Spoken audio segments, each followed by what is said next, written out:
मेरे द्वारा होता जो कुछ करते वो सारा भगवान।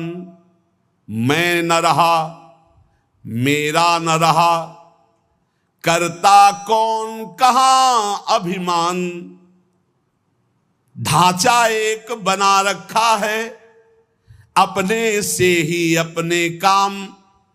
नियमित सब चलते कल पुर्जे, होती दिखती क्रिया तमाम। केवल ढांचा दिखाई दे रहा है, अंदर सिर्फ भगवान बैठे हुए हैं। अब जो कुछ हो रहा है वो सिर्फ भगवान कर रहे हैं। ढांचा दिखाई दे रहा है व्यक्ति का, वो अंदर बैठा है परमात्मा, वही सब कुछ करा रहा है। तुमने जो कहलाया मुझसे वही कहा मैंने अविकल। तुमने जो करवाया मुझसे वही किया मैंने निश्चल। तुमने जो सिखलाया मुझको सीखा मैंने वही सकल।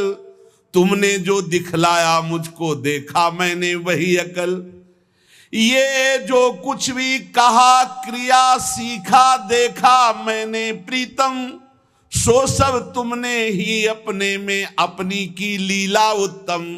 तुमने जो कहलाया मुझसे वही कहा मैंने अविकल। तुमने जो करवाया मुझसे वही किया मैंने निश्चल।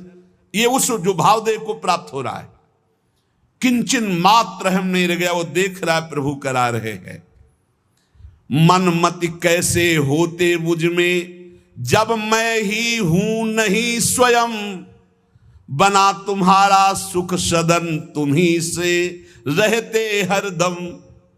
मन बुद्धि चित्त हम सब कुछ आपने अपहरण कर लिया, अब कार्य तो आपके द्वारा हो रहे हैं।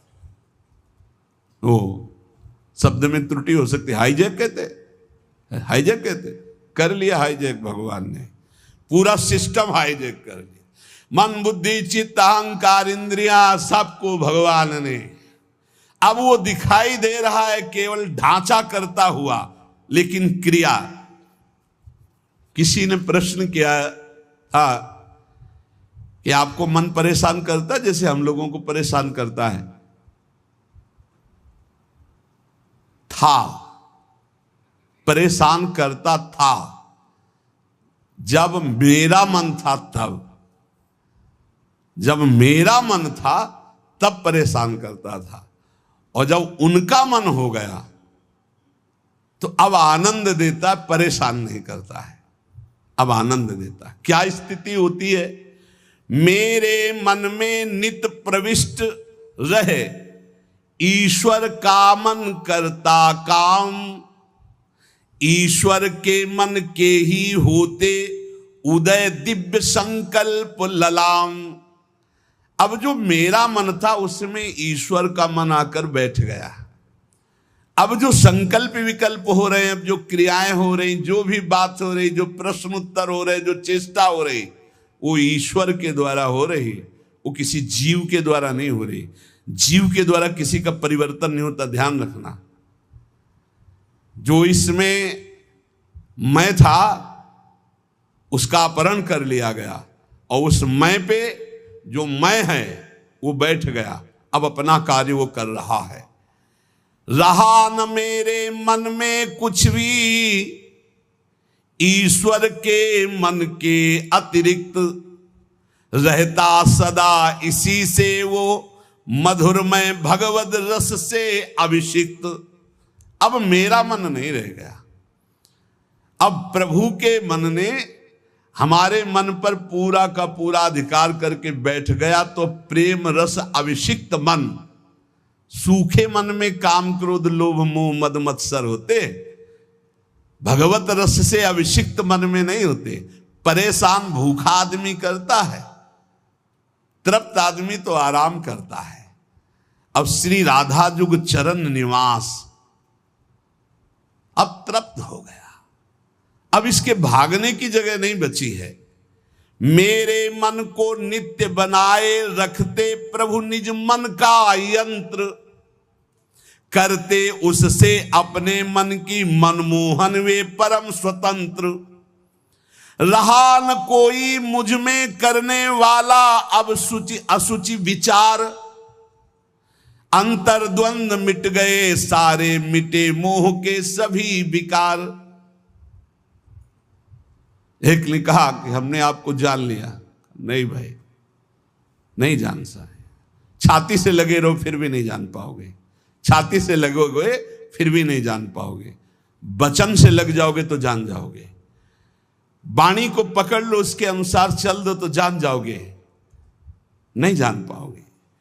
प्रभु के मन में निज को खोकर मन हो गया अमन मेरा, उठा असत आशा तृष्णा का ममता का सारा डेरा। अमना हो गया मन, कुछ नहीं चाहिए।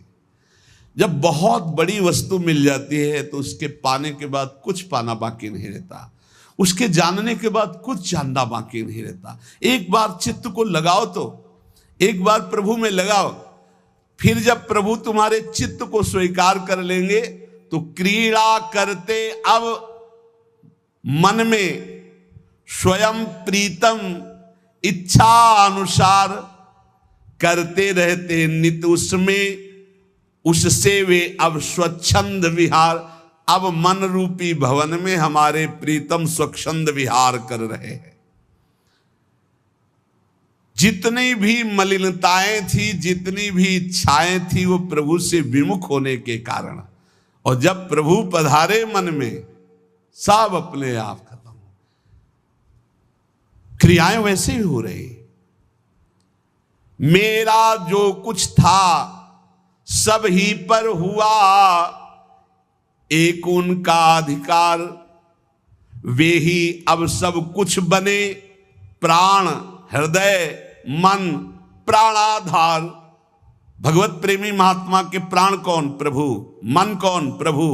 तो प्राणाधार कौन? प्रभु। हृदय कौन? प्रभु। स्वयं प्रभु बन जाते। रहे कहीं भी कैसा भी यह देह पांच भौतिक सविकार, सविकार, मैं उनमें वे मुझ में, वे मैं नित्य निरंतर एकाकार। ये भावदेह में पहुंचने की स्थिति है। मेरे द्वारा बोल रहे हैं केवल मेरे श्री भगवान, मेरे द्वारा छेड़ रहे हैं वे मीठी मुरली की तान।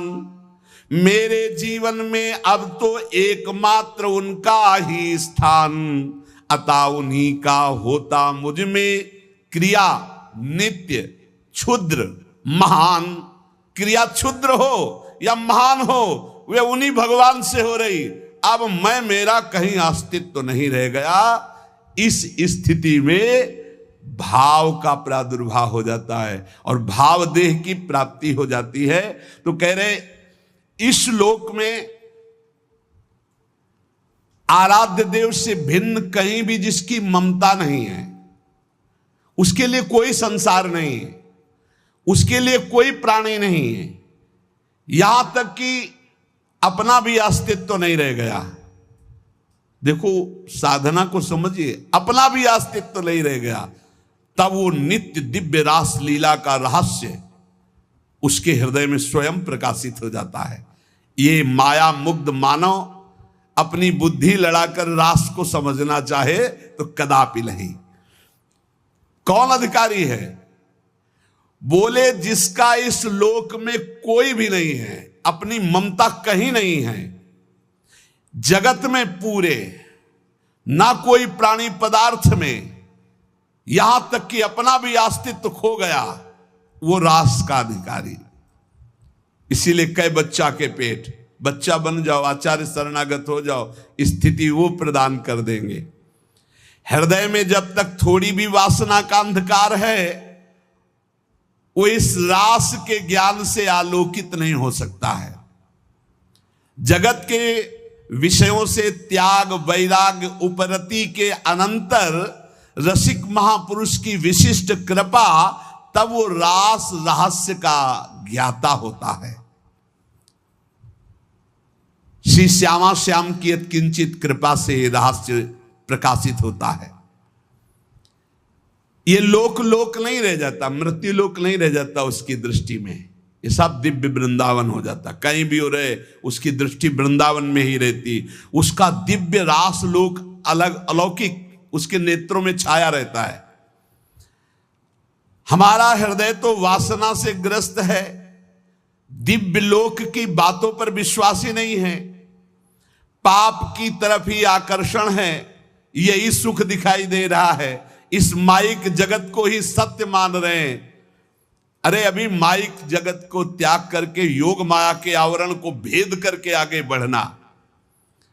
रास में जहां श्री श्यामा श्याम व्यवधान रहित अद्भुत रास रंग में मगन है, ये माया का आवरण और योग माया का आवरण हटे बिना वहां प्रवेश नहीं होता है।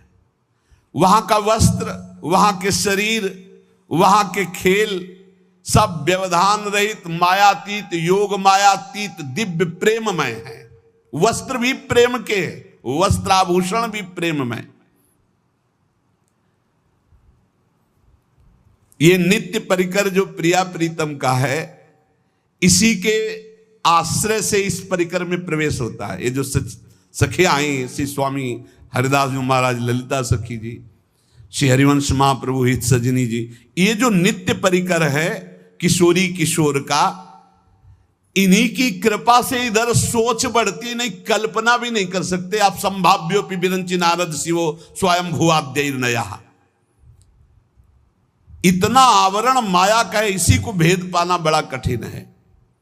देखो उस दिन कह रहे थे काल के भी महाकाल जिनकी सेवा में रहते हैं, यहां लिखा है जहां काल के भी महाकाल नित्य कालातीत प्रभु दैन्य भाव लिए हुए विराजमान हैं। दैन्य भाव, यद्यप सकल लोक चूड़ामणि दीनपन पो माने, प्रीति की रीति रंगीलो ही जाने। इस खेल में, प्रेम पथ में, रास रस में, माया की गोद में बैठ करके और इसको समझना चाहे असंभव।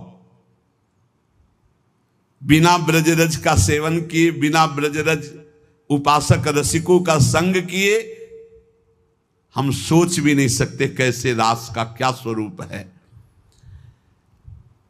जब किसी रसिक महापुरुष का आलिंगन प्राप्त हो, आलिंगन का तात्पर्य तुरंत बाहरी भाव में आता है कि वो हमको गले से लगा ले, लेकिन यहां इस आलिंगन की बात नहीं कह रही, तदात्म की बात। आप में समा गए, कोई रसिक महापुरुष आप पर कृपा करे और हृदय से आपके हृदय का आलिंगन कर ले, और आप पूर्ण त्रिभुवन में काम विजयी हो जाएं। कोई त्रिभुवन में मृत्युलोक की सुंदरता क्या, देव गंधर्व लोक की भी सुंदरता, ब्रह्मलोक की भी सुंदरता आपको आकर्षित न कर पावे।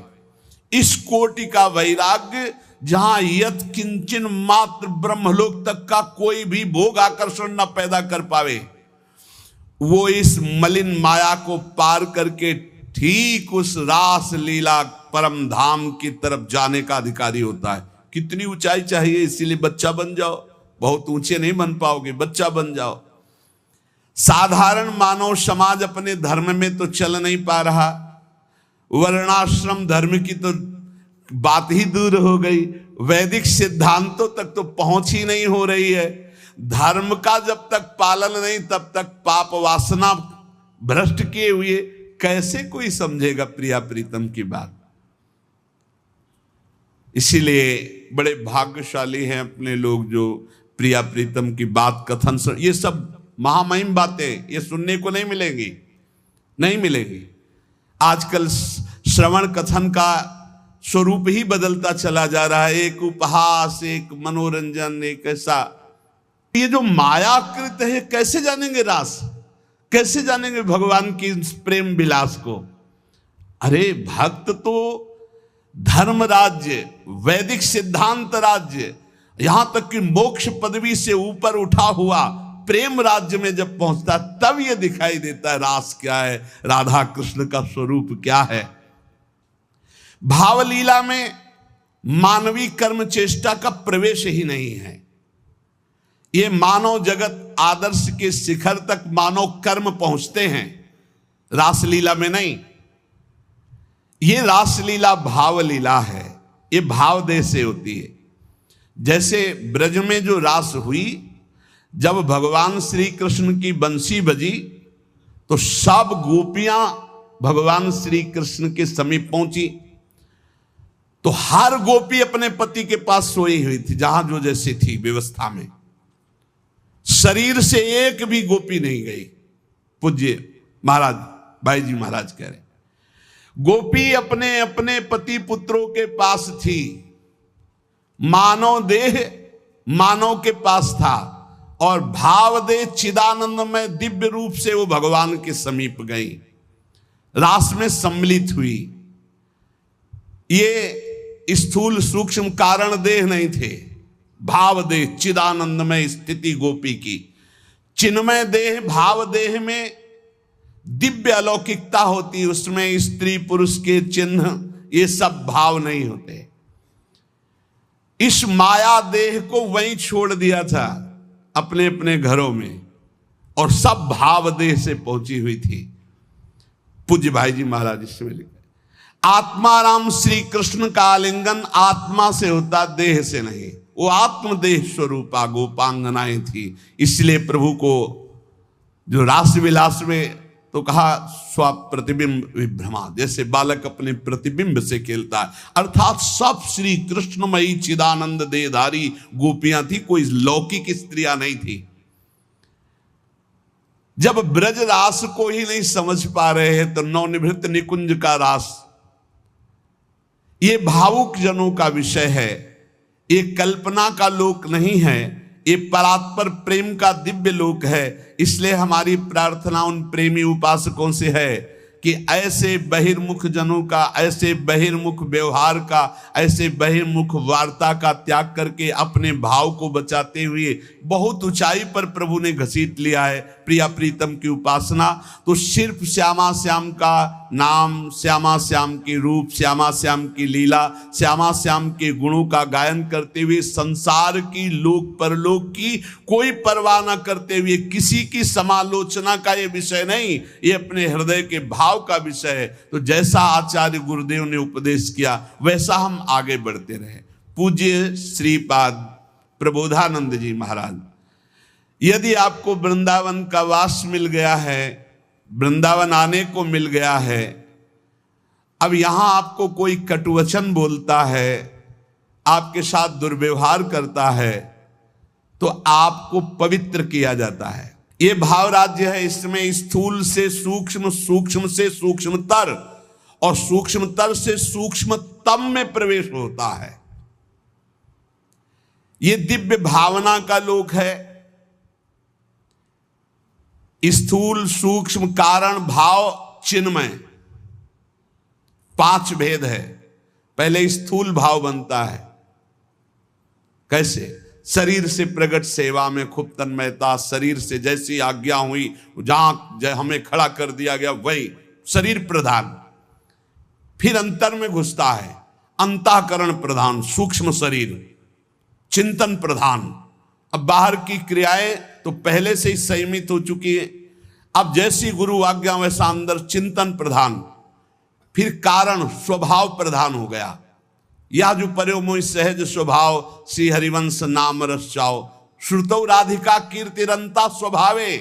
अब उसका स्वभाव बन गया भगवत लीला गाना, भगवत लीला सुनना, भगवत नाम जप करना, भगवत कीर्तन करना, भगवत सेवा करना। तब प्रकट होता है भाव। स्थूल सूक्ष्म कारण तीनों का परिवर्तन जो कर दे उसका नाम भाव।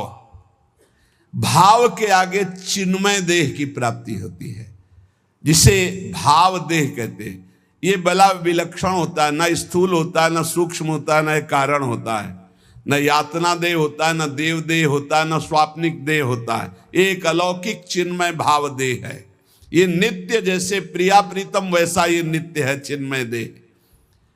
ये देह केवल कहने मात्र को ये शुद्ध भगवत स्वरूप है। इसमें देह जनित कुछ नहीं है, हड्डी मांस या पुरुष स्त्री के चिन्ह ये सब नहीं है भाव देह में। अब आप विचार कीजिए, ये जो लीलाएं हैं ये चिन्मय देह से हो रही हैं, जहां ना स्त्री चिन्ह है ना पुरुष चिन्ह है। ना रक्त है, न मांस है, न मज्जा है, न हड्डी है, न विकार है।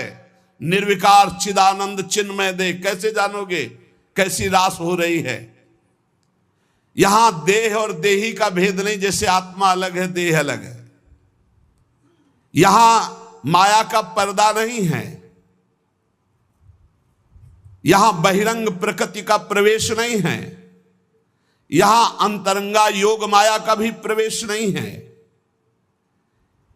यहां माया की चादर डालकर भगवान नहीं खेलते, यहां खुला खेल हो रहा है चिदानंद में। जैसे यहां तो माया की चादर पड़ी हुई, पहले देह फिर अंदर बैठा हुआ चिदानंद तत्व है, उसे कोई बिरला ज्ञानी जानता। समात्मा सुदुर्लभा वासुदेवा सर्वमिति।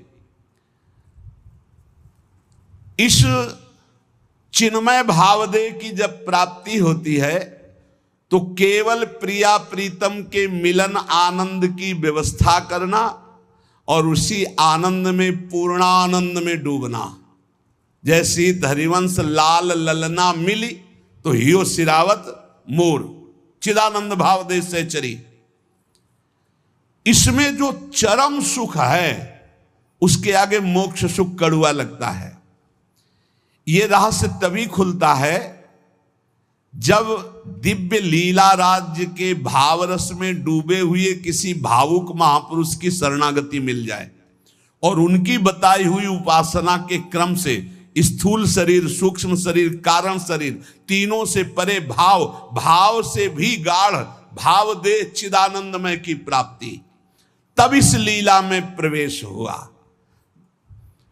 प्रभु की प्राप्ति के अनेकों निश्चित मार्ग सत्य हैं जो मोक्ष प्रदान करते हैं, प्रेम भी प्रदान करते हैं, परंतु ये कुछ विलक्षण है। लीला संदोह में प्रवेश करने के लिए सखी भावापन्न होना ही पड़ेगा। देखो, जब नारद जी ने हठ किया कि मुझे आपकी ब्रज लीला रास देखना है, तो उनको नारद जी से गोपी बनना पड़ा। अर्जुन जी को भी गोपी बनना पड़ा। भगवान शंकर जी ने जब चाहा तो इनको भी गोपी बनना पड़ा। ब्रज लीला के रास में अर्जुन को, नारद जी को, भगवान शंकर को गोपी बन करके प्रवेश दिलाया। लेकिन नवनिवृत्त निकुंज में तो सहचरी भाव के बिना प्रवेश। तीन गोपिन ते दुर्लभ माई, नित्य विहार सहज सुखदाई। यहां धाम, परिकर, खगमृग पशु पंछी, सब चिदानंद। यहां दो नहीं, सब एक है। प्रिया, लाल, खग, मृग, पशु पंछी, वृंदावन, सहचरिया, सब का सब एक ही परम तत्व, हित, प्रेम। प्रेम, ये प्रेम का वैभव। इस नित्य परिकर में भाव देह से सम्मिलित हुआ जाता है। भाव देह के बिना रास और विलास, ये परम गुह्य रहस्य है, इसे कोई नहीं जान सकता। ये तर्कों के द्वारा, विद्वता के द्वारा, शास्त्रों के द्वारा प्रमाणित नहीं किया जा सकता, क्योंकि जितने प्रमाण दोगे सब योग माया के अंतर्गत होंगे। योग मायातीत, पहले तो मायातीत, मलिन त्रिगुण माया, सतोगुण, रजोगुण, तमोगुण, फिर इससे भी विशुद्ध जो योग माया है, उसके ऊपर जब जाओ तब नवनिवृत्त निकुंज का रस। न लोक संग्रह है, न जगत के प्राणी हैं, न जगत की भावनाएं हैं, न जगत का भोग है। एक अलौकिक दिव्य धाम नवनिवृत्त निकुंज, जहां एक से भिन्न कुछ भी नहीं, न लोक, न जगत, न प्राणी, न वस्तु, न सूर्य, न चंद्रमा, न शरीर, सब चिदानंद, सब प्रेममय। वृंदावन प्रेममय, खगमृग पशु पंछी प्रेममय, यमुना जी प्रेममय, प्रियालाल प्रेम के खिलौना दो खेलत है प्रेम। प्रेम प्रेम प्रेम। और चिदानंद देह को सुन चुके हैं आप, निर्विकार, स्त्री पुरुष चिन्हों से रहित। चिदानंद में देह तुम्हारी, विगत विकार जान अधिकारी। नित्य दिव्य रसमयी रासलीला का रहस्य ये माया मुग्ध मानव किसी भी तरह से नहीं जान सकता।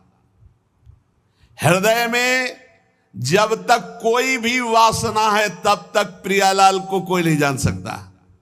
कल एक प्रश्नकर्ता ने प्रश्न किया कि हम प्रायः बहुत महापुरुषों को देखें कि बहुत बुरा कष्ट भोगना पड़ता है संतों को, ऐसा क्यों?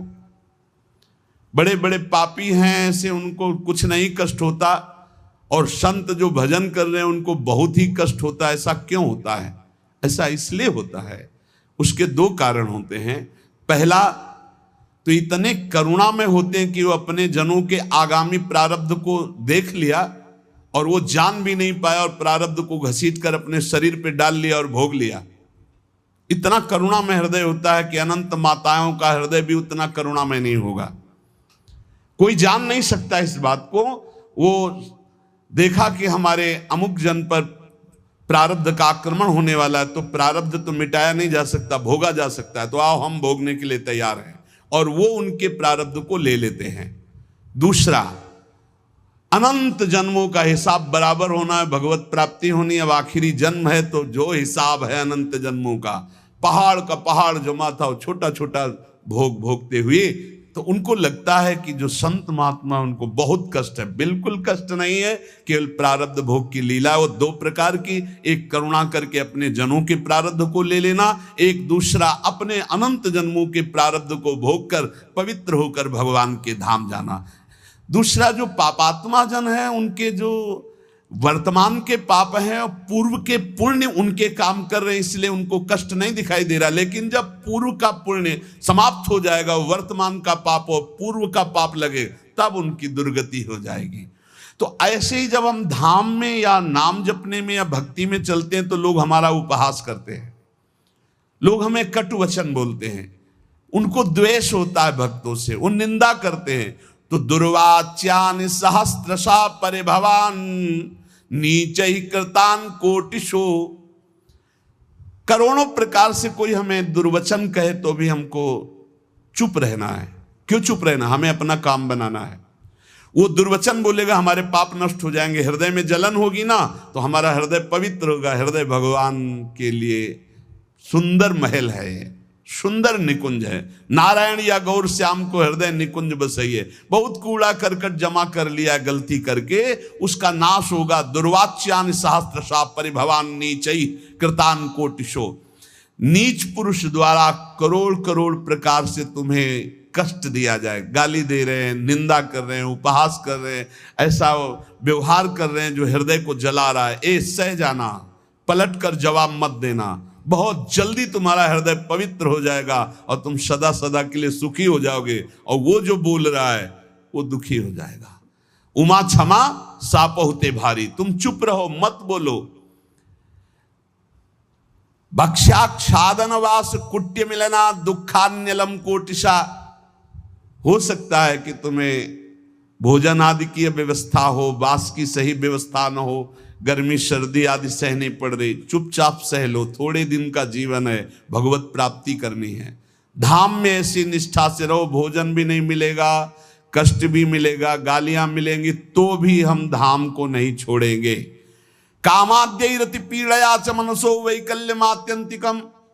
अब इतने बड़े भजनानंदी तो नहीं है कि हम काम विजयी हों, तो ये काम आदि दोष हमारे हृदय को जलाएंगे, पीड़ा देंगे, पर हम किसी से कहेंगे नहीं और कोई चेष्टा नहीं करेंगे, सह जाएंगे। वैकल्य मात्यंतिकम, भारी विकलता होने पर भी हम किसी से नहीं कहेंगे, हम कोई चेष्टा नहीं करेंगे, हम सह जाएंगे। ये सोढ़्वापि वसंत के लिविपने कृष्णश्च तेभ्यो नमः। जो ऐसे श्री राधा और कृष्ण के केल विलास युक्त महल वृंदावन में वास करते, सब कुछ सहते हुए श्रीपाद कहते मैं उनको नमस्कार करता हूं। दोषान्न स्थिर जंगमेशु कलयन कस्यापिनो द्वेजयन। तुम्हें उद्विग्न करेंगे यहां लोग, तुम्हें परेशान कर सकते हैं, पर तुम उनकी निंदा मत करना, उद्विग्न मत होना, उनकी निंदा मत करना, अपने आप को बचा के निकल जाना। ये मानो परमार्थ में आगे बढ़ने के लिए जरूरी है ये बात। दोषान्न स्थिर जंगमेशु, यहां किसी भी जड़ चैतन्य में दोष दर्शन न होने पावे।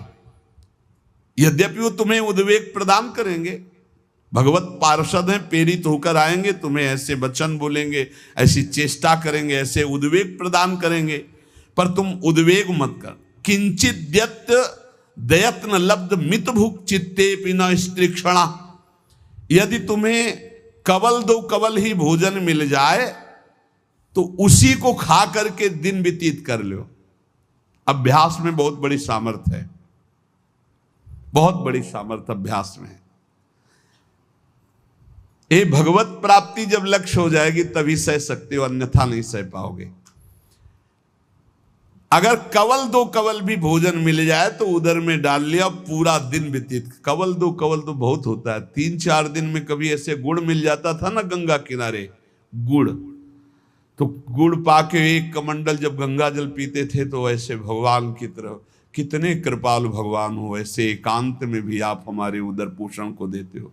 आज तुम 3 बार पाते हो, एक बार भी भगवान हृदय से जय नहीं बोलते होगे, हृदय से जय नहीं बोलते होगे कि आहा कितने कृपालु प्रभु आप हो, आप कितना प्यार करते हो। कभी रोते हो प्रभु के प्रति, कितना प्यार है प्रभु का, हर व्यवस्था है, लेकिन कभी एकांत में जय जयकार हृदय से नहीं कर कि आपकी कितनी अपार कृपा है नाथ हम पर।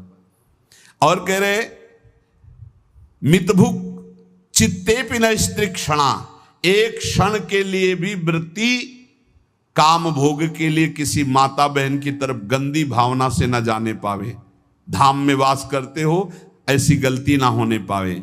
श्री राधा मुरली धरोज्वल यशहा श्रणवन गृणन संस्मरन यो वृंदावन मावसेन मधुर धीर धन्याय तस्मै नमः। जो हर समय राधा मुरलीधर का निरंतर नाम जप करता है, यशोगान करता है, किसी माता बहन की तरफ काम भाव से एक क्षण भी नहीं देखता है, थोड़ा कवल दो कवल मिल जाए उसी से काम चला लेता है, रात दिन भजन में है पर लोग उसे गाली देते हैं, लोग उसको दुर्वचन बोलते हैं पर वो कुछ नहीं बोलता, सह जाता है। तो श्रीपाद कह रहे हैं धन्याय तस्मै नमः, वो धन्य हो गया, मैं उसे नमस्कार करता हूं। ऐसा हमारा जीवन श्रीधाम वृंदावन के प्रति समर्पित हो, निरंतर नाम जप करें और जो भाव में झांकी आ रहे उसे कल्पना मत मानो। बहुत रोमांचित हो कि प्रभु पधारे, प्रियालाल हमारे ध्यान में आ रहे, और जैसा तुम्हारा गाढ़ ध्यान होता जाए, किसी से कभी कहना मत कि स्वप्न में भगवान आए हैं या हमारे ध्यान में भगवान आए हैं, आज तो हमने ऐसा अनुभव किया, वैसे कुछ मत बोलो। परमार्थ की अनुभूतियां छुपाने से आगे बढ़ती हैं, अगर हम जरा भी बोल दिए तो उसी दिन से बंद हो जाएंगी। इसलिए सावधान रहो, खूब नाम जप करो, अपने भाव की बातें किसी को बताओ मत, और किसी के द्वारा आपके प्रति जो दुर्वचन है, अपमान है, निंदा है, इनको सह जाओ।